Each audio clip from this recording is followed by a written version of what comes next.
Hello, welcome to I Played Dead. Just a quick little tutorial video. I was listening to Scarlet Begonia's on the Cornell University record.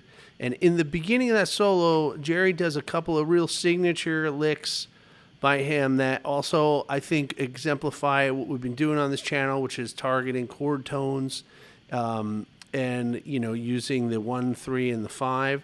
Basically, the chords for the solo are B into E,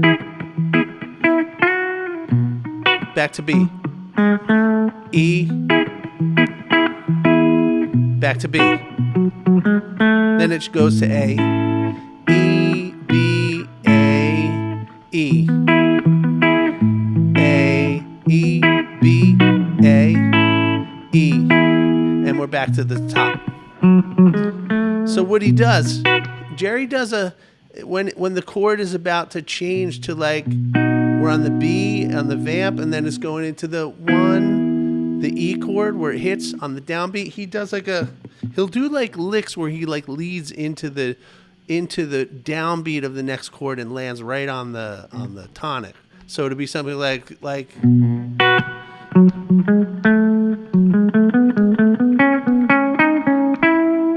right, or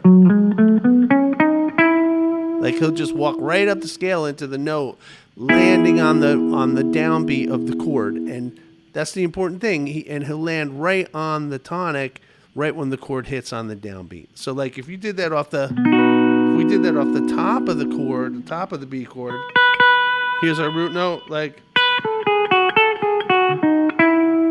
right. Right?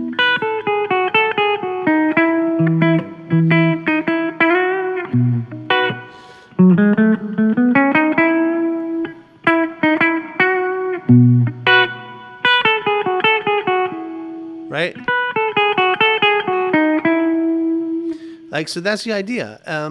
If we look at the top end of the chords too, going into the next section would be A, E, B on that section. Up here, if we play the top end of the chords, like A, E, like here's your E, here's the top end, right? And then here's your B.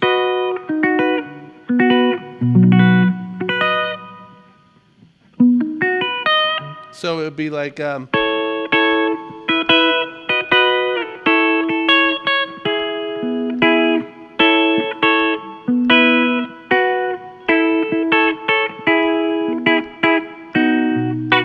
so in there he's kind of like just playing around the tonic of the chords, like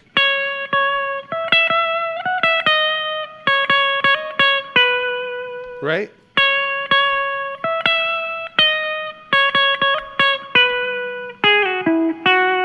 And then also he'll do like he'll just do like the triads, like in the, so like if we're playing this chord, it'll be,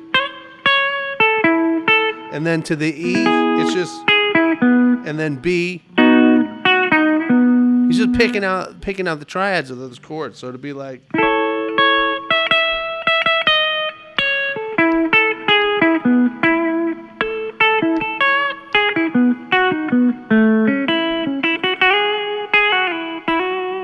so again, this is just like him picking out is as if he's playing the chord and he's just picking out the trio, picking out the triad, and that's the deal. Like he's really kind of catching that. So he does this really nice lick from the top of the B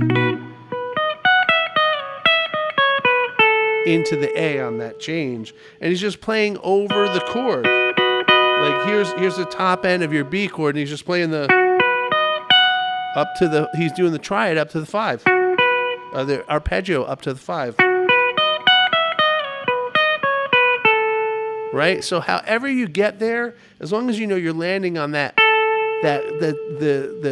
root note of the next chord, that's all it is. So no matter how you get there, like, you know, whatever, it doesn't matter as long as you land on that note.